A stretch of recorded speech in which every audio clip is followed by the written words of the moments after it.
Сәлеметсіздер ме балалар? Бүгінгі сабақтың тақырыбы өнертапқыш бала. Сендер бүгін сөздіктерді қолдануды, мәтіннен нақты мәлімет тауып оқуды үйренесіңдер. Жаңа сөздер: өнертапқыш изобретатель, өнертабыс изобретение, үмітті ақтау оправдать надежды. Өз ойыңмен бөліс, сұраққа жауап бер. Ата, желіге қосылыңыз, сізді дәрігер күтіп отыр. Иә, қазір қосыламын балам. Сұңғат пен Тілеухан қайда жүр? Тілеухан неге таң қалып тұр? Сұңғаттың атасы балалардың қасына қалай келді? Суретке қарап, Сұңғат туралы не айтуға болады? Мәтінді түсініп оқиық. Бүгін біз Сұңғат екеуміз саябақта қыдырдық. Сұңғат маған компьютер, роботты техника туралы көп ақпарат берді.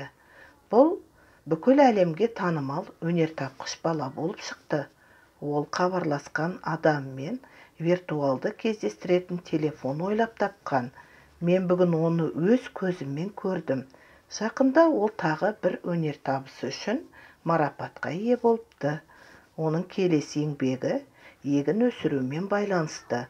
Ол жаңбыр бұлтын қажет нүктеге апаратын ұшқыш робот жасаған. Сұңғат ата-ананың үмітін ақтаған ұл.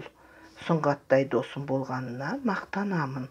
Сұңғат өте қарапайым, білімге құштар бала. Сұраққа жауап бер. Сұңғат кім? Ол не үшін марапатқа ие болды? Сұңғат қандай бала? Оның жасаған роботы немен байланысты? Мәндес сөздерді тап.